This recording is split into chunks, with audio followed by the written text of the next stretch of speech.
Louvado seja nosso Senhor Jesus Cristo. Meus queridos irmãos, minhas queridas irmãs, reuni à minha frente os meus eleitos que selaram a aliança em sacrifícios. É o que Deus nos diz hoje no Salmo.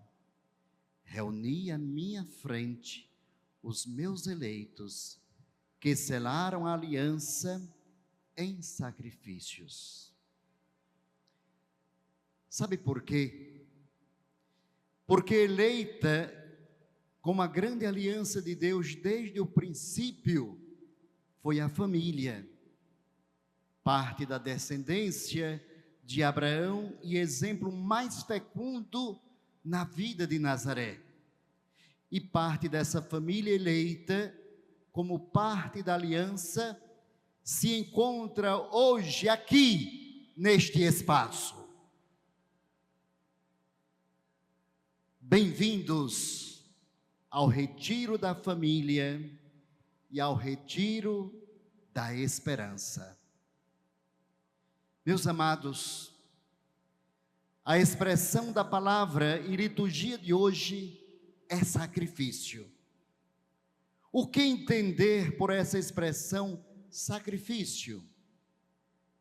Temos o sacrifício como algo pesaroso, incômodo, perverso, triste, que reflete apenas sofrimento, quando na verdade o sentido real para a cultura judaica não é isso.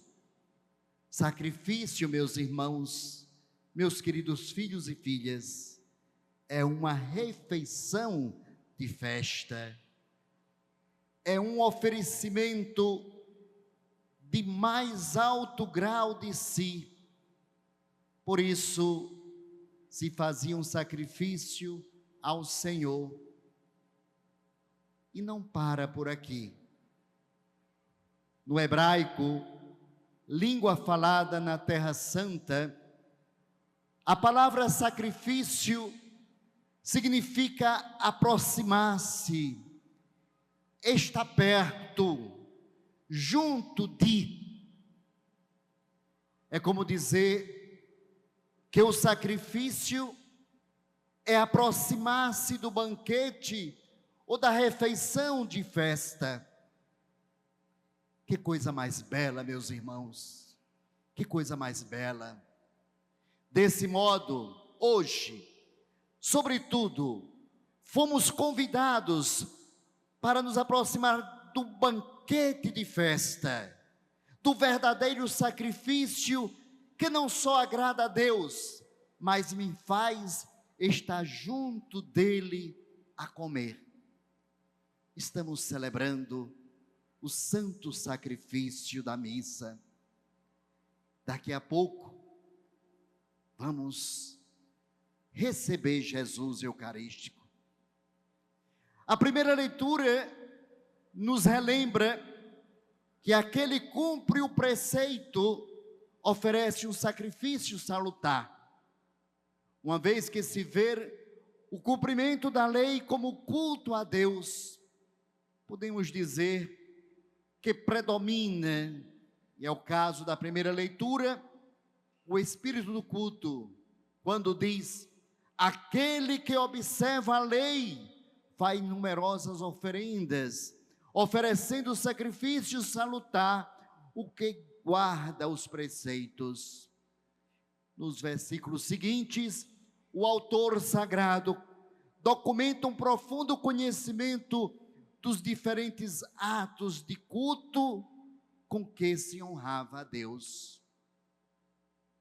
Com a afirmação, a oblação do justo enriquece o altar e o seu perfume sobe ao Altíssimo. O sacrifício justo do justo é aceitável. Por isso, não tenhamos medo de ofertar um sacrifício a Deus.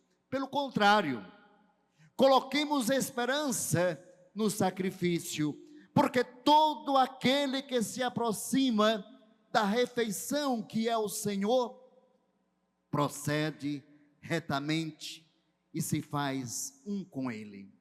Ou seja, cantemos com o salmo de hoje, que reafirma isso em melodia ao entoar, que a todos que procedem retamente, eu mostrarei a salvação que vem de Deus. E continua: escuta, ó meu povo, eu vou falar. Ouve, Israel, eu não venho censurar teus sacrifícios. Quem me oferece um sacrifício de louvor, este sim é que me honra de verdade. A todo homem que procede retamente, eu mostrarei a salvação. E quem procede retamente a Deus, receberá 100 vezes mais agora, durante esta vida, com perseguições, e no mundo futuro, a vida eterna, como nos fala o Santo Evangelho. Amados irmãos e irmãs, o discurso de Jesus, depois do colóquio com o homem rico, deixou os discípulos apavorados. Pedro toma a palavra para tentar clarificar a confusão que se abatera sobre todos. Que será de nós, que deixamos tudo e te seguimos? E Jesus, naquele momento, garante-lhes que Deus não se deixa vencer em generosidade. Acolherá na vida eterna aqueles que, deixando tudo, o seguem, mas também lhes permite usufruir desde já da riqueza dos seus dons e está com eles para os apoiar nas perseguições. O evangelista Marcos faz uma lista detalhada dos bens de que os discípulos podem desde já usufruir e conclui com a máxima sobre os primeiros e os últimos no reino. Há que estar atento contra as falsas seguranças e empenhar-se num permanente esforço de conversão, porque com ele receberemos 100 vezes mais. Não tenhamos dúvidas. Onde podemos encontrar o nosso esforço de conversão e nos atentar contra as falsas seguranças? É uma pergunta que eu faço. Sabe onde podemos encontrar? Na verdadeira esperança que vem de Deus. E uma parcela dessa esperança se nos mostra a partir de quê? Da família. É da família que vem a esperança de nos sentirmos mais seguros, seguros em nós mesmos, com os outros, com Deus. E na família está a nossa esperança, como bem nos indica o tema deste crescer. Digam comigo: na família está a nossa esperança. Todos. Ora, meus irmãos e queridas irmãs, as famílias são o primeiro ambiente no qual se respira o amor de Deus. Como é bonito uma família unida. Como é bonito uma família que dá espaço para Deus morar. É Deus que dará força interior também em meio às dificuldades e às provações da vida, inclusive na família. Quem vive em família, a experiência do amor de Deus, recebe um dom inestimável, que dá fruto em seu tempo. Sabe por quê? Porque a família é o primeiro lugar onde se aprende a amar. Deveria ser lá. Justamente Enquanto afirmamos a beleza da família, sentimos mais do que nunca que devemos defendê-la e que existe esperança a partir dela. Por isso, amados irmãos e irmãs, não deixemos que seja poluída pelos venenos do egoísmo, do individualismo, da cultura da indiferença e do descarte, da cultura da morte, perdendo assim o seu DNA, que é o acolhimento e o espírito de serviço.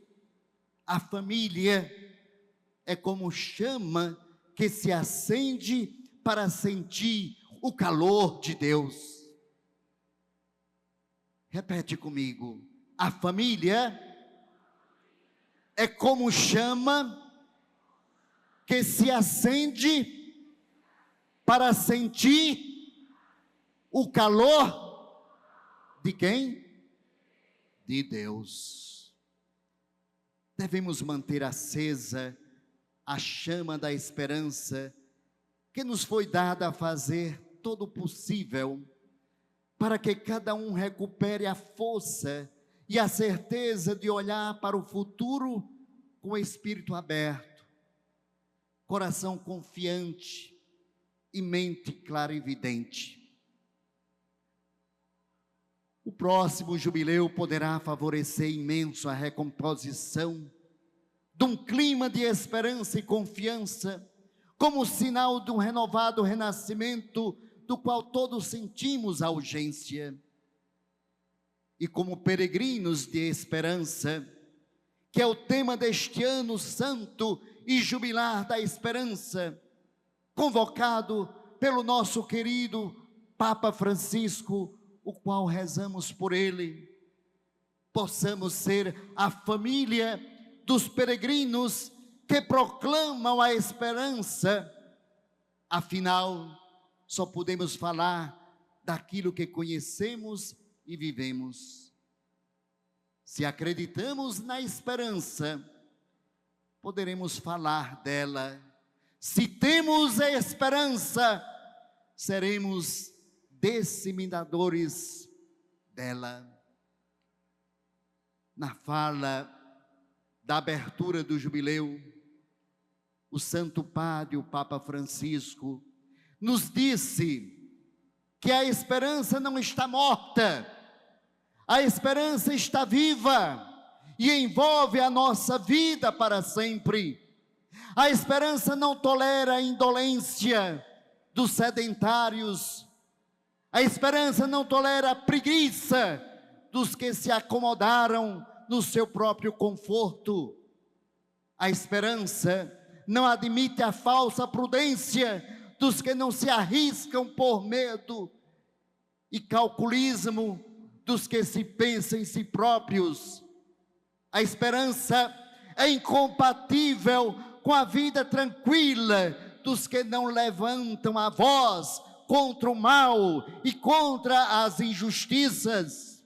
Pelo contrário, a esperança cristã exige de nós a audácia de antecipar hoje essa promessa através da nossa responsabilidade familiar. Na encíclica Familiares Consócio, São João Paulo II diz que os esposos são, portanto, para a igreja, o chamamento permanente daquilo que aconteceu sobre a cruz. São um para o outro e para os filhos, testemunhas da salvação da qual o sacramento os faz participar. Deste acontecimento de salvação, irmãos e irmãs, o matrimônio, como cada sacramento é memorial, é a atualização e profecia. Enquanto memorial, o sacramento dá-lhes a graça e o dever de recordar as grandes obras de Deus e a testemunhar aos seus filhos. Enquanto a atualização dá-lhes a graça e o dever de realizar no presente, um para com o outro e para com os filhos, a exigência de um amor, mas de um amor que perdoa, de um amor que redime, enquanto profecia dá-lhes a graça e o dever de viver e de testemunhar a esperança do futuro encontro com Cristo. Além disso, conscientes da sua vocação, amados esposos, habituem-se a testemunhar a esperança que neles existem, a ajudar a conformação cristã no mundo. Não abram mão da formação religiosa dos seus filhos. Não deixe que o mundo ensine. A família cristã, sobretudo hoje, tem uma especial vocação para ser testemunha da aliança pascal de Cristo, mediante a irradiação constante da alegria do amor e da certeza da esperança, da qual deve tornar-se reflexo. A família cristã proclama em alta voz as virtudes presentes do reino de Deus e a esperança na vida bem-aventurada. A oração familiar tem como conteúdo original a própria vida de família, que em todas as suas diversas fases é interpretada como vocação de Deus e atuada como resposta filial ao seu apelo. Alegrias e dores, esperanças e tristezas, nascimento e festas de anos, aniversários de núpcias dos pais, partidas, ausências e regressos, escolhas importantes e decisivas, a morte de pessoas queridas, assinalam a intervenção do amor de Deus na história da família, assim como deve marcar um momento favorável para a ação de graças, para a impetração, para o abandono confiante da família ao Pai comum que está nos céus e que sempre encontra em seu seio a esperança. Por isso, repito, na família está a nossa esperança. Falem comigo, bem forte, na família está a nossa esperança. Amado povo, queridos filhos e filhas, a dignidade e a responsabilidade da família cristã como igreja doméstica só podem, pois, ser vivida com a ajuda incessante de Deus, que não faltará, se implorada com humildade e confiança na oração. Meus filhos e filhas, se vocês prestaram atenção, o que eu lhes disse até agora, por favor, prestem mais ainda. Os que estão distraídos, por favor, fique mais atenado, porque as minhas palavras agora, elas são fortes. A vós, esposos, a vós, pais e mães de família, a vós, jovens e moças, que sois o futuro e a esperança da igreja e do mundo, e construireis o núcleo que garantirá e dinamizará a família no terceiro milênio que se aproxima. A vós, veneráveis e queridos filhos e filhas, a vós, veneráveis e queridos filhos padres, seminaristas, religiosos e religiosas, almas consagradas ao Senhor, que testemunhais aos esposos a realidade última do amor de Deus, a vós, homens, todos de coração reto, que por razões diversas vos procurais da situação da família, dirige-se com trepidante solicitude a minha atenção ao final desta fala. Por favor, escutem, guardem no coração. O futuro da humanidade passa pela família, meus irmãos. Não há outro caminho. É, pois, indispensável e urgente que cada homem de boa vontade se empenhe em salvar e promover os valores e as exigências da família, a verdadeira família. Sinto-me no dever de pedir aos filhos da igreja um esforço especial neste campo, conhecendo plenamente pela fé o maravilhoso plano de Deus. Temos uma razão mais que se dedicar à realidade da família neste nosso tempo de prova e de graça, e mais, de não deixarmos faltar a esperança. Devem amar particularmente a família. É o que concreta e exigentemente vos confio. Ame a sua família. Traga Deus para a sua família.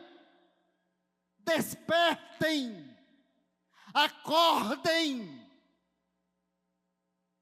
Meus queridos irmãos, sem Deus na sua família, você não chegará a lugar nenhum.